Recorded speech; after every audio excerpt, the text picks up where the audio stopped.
Ya, Bismillahirrahmanirrahim. Assalamualaikum warahmatullahi wabarakatuh. Bapak Ibu sekalian, alhamdulillah eh, hari ini saya berada di tengah-tengah persawahan di daerah Kulon Progo, lebih jelasnya lagi di daerah tempat wisata yang bernama Geblek Pari.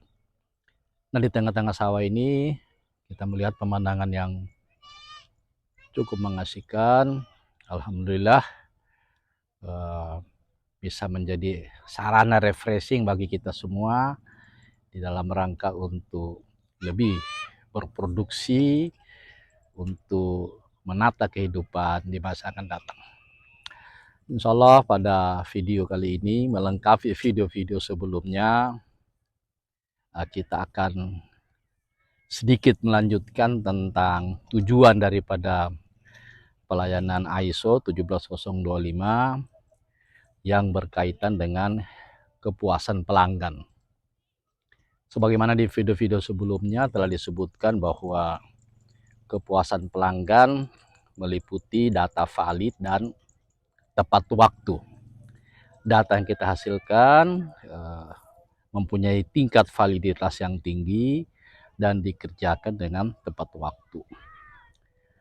Nah, untuk mendapatkan data yang valid, di video-video sebelumnya juga telah kita singgung. Yang pertama, harus dikerjakan oleh personal yang kompeten. Kemudian dikerjakan dengan alat yang kompeten. Kemudian menggunakan metode yang telah divalidasi. Nah, kita tambahkan sedikit Bapak Ibu sekalian, untuk mendapatkan data yang valid dalam rangka untuk memberikan kepuasan kepada pelanggan, maka selain personel yang kompeten, alat yang kompeten, metode yang valid, juga kita tambahkan dengan meminimalkan terjadinya kontaminasi. Baik kontaminasi yang berasal dari sampel, kontaminasi yang berasal dari ruangan, atau kontaminasi yang berasal dari peralatan yang kita gunakan. Nah, kontaminasi ini secara umum untuk bidang pengujian kimia dibuktikan dengan kondisi ruangan kita bekerja seluruhnya rapi dan bersih. Tetapi kita juga harus membuktikan bahwa pekerjaan kita telah bebas kontaminasi. Untuk mengerjakan secara teknis, yaitu dengan cara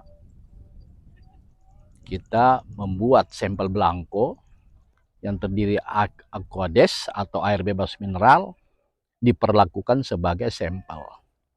Dikerjakan sesuai dengan metode yang kita gunakan. Jika hasil ujinya lebih kecil daripada batas deteksi metode, maka dikatakan bahwa pekerjaan kita bebas kontaminasi. Nah, Bapak Ibu sekalian, ini adalah indikator bahwa pekerjaan Anda, pekerjaan kita bebas kontaminasi jika hasil uji belangko, aquades yang diperlakukan sebagai sampel, hasil ujinya lebih kecil daripada batas deteksi metode. Nah, ini untuk bidang pengujian kimia. Bagaimana dengan bidang pengujian yang berbasis makrobiologi? Di dalam pengujian yang berbasis makrobiologi tidak dikenal istilah kontaminasi, tetapi dikenal istilah sterilitas ruangan. Termasuk mungkin di dalamnya sterilitas LAF, Laminar Airflow. Nah, untuk membuktikan bahwa ruangan kita telah steril, ada 3 metode atau 3 teknis yang sering digunakan oleh laboratorium makrobiologi. Yang pertama, kita lakukan penyinaran dengan sinar UV ultraviolet pada kisaran waktu tertentu atau rentang waktu tertentu. Kemudian untuk membuktikan bahwa ruangan kita telah bebas kontaminasi, telah steril, maka kita letakkan media belangko di dalam beberapa titik di dalam ruangan itu. Kemudian kita biarkan selama 24 jam misalnya. Media yang sering digunakan antara lain adalah media Na, nutrien agar. Jika setelah dibiarkan selama 24 jam di dalam media yang terdapat dalam Petri dish itu dominan tidak tumbuh koloni bakteri, maka dikatakan bahwa ruangan kita telah steril.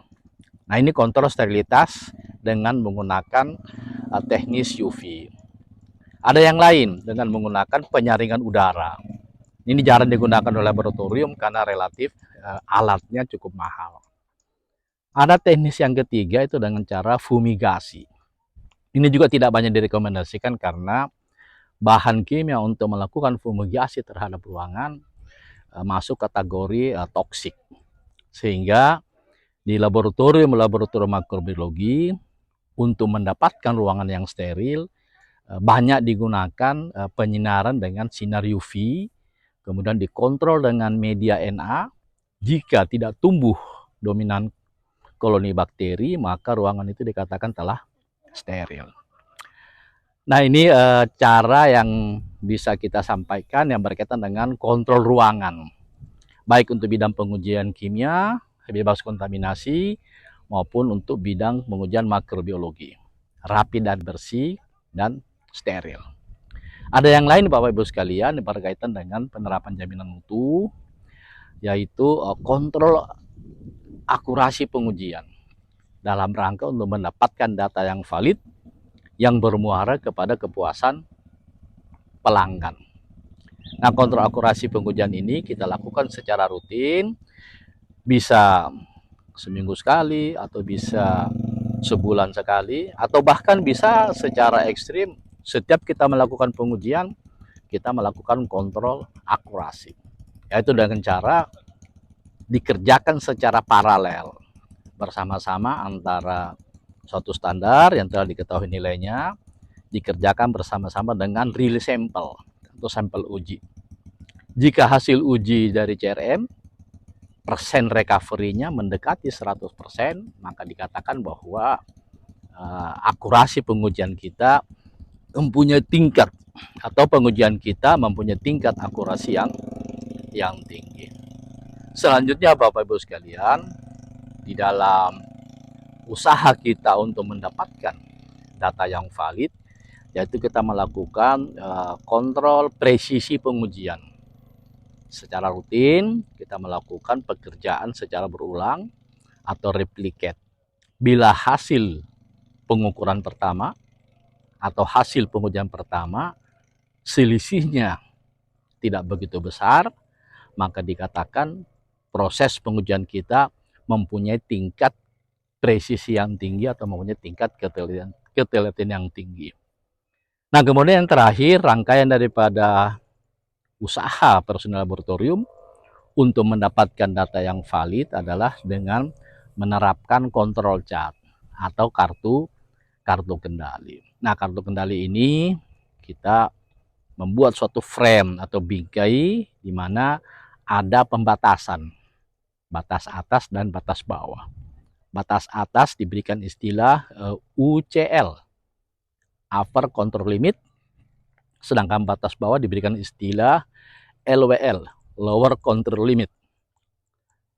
Lower control limit dan upper control limit ini merupakan batas bawah dan batas atas.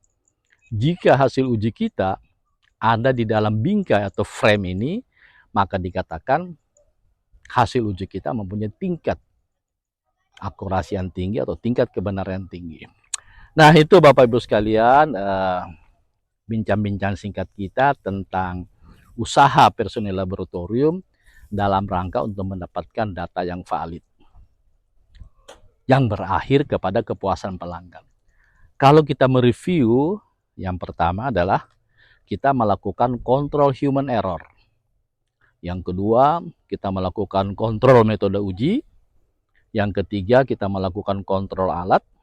Yang keempat, kita melakukan kontrol kontaminasi. Yang kelima, kita melakukan kontrol sterilitas khusus untuk bidang pengujian makrobiologi. Yang keenam, yang terakhir, kita menerapkan kontrol chart. Nah, jika keenam kontrol-kontrol ini Bapak Ibu kita kerjakan secara konsisten, maka diharapkan kita mampu memberikan kepuasan kepada pelanggan, yaitu dengan data yang valid. Nilai tambah yang lain yang berkaitan dengan memproduksi data yang valid ini, jangan lupa Bapak Ibu sekalian, rekaman teknisnya disimpan yang rapi. Nah, kenapa ini penting? Karena di dalam perjalanan melayani laboratorium, kadang-kadang kita mendapatkan komplain atau pengaduan dari pelanggan. Misalnya mereka mengadu karena datanya tidak valid. Nah, jawaban kita singkat, dalam rangka untuk melayani pengaduan mereka, kita tampilkan semua rekaman-rekaman penerapan kontrol-kontrol tadi, mulai daripada kontrol human error dan seterusnya, sehingga kita bisa memuaskan kepada mereka atau bisa memberikan penjelasan bahwa data kita valid. Tapi bagaimana kalau dipaksakan untuk dilakukan pengujian ulang? Bisa saja, tetapi dengan ada catatan jika sampel itu masih stabil. Sebab sebagaimana kita pahami secara teori bahwa setiap sampel apa saja mempunyai batas stabilitas. Atau dalam bidang kimia diberikan istilah holding time.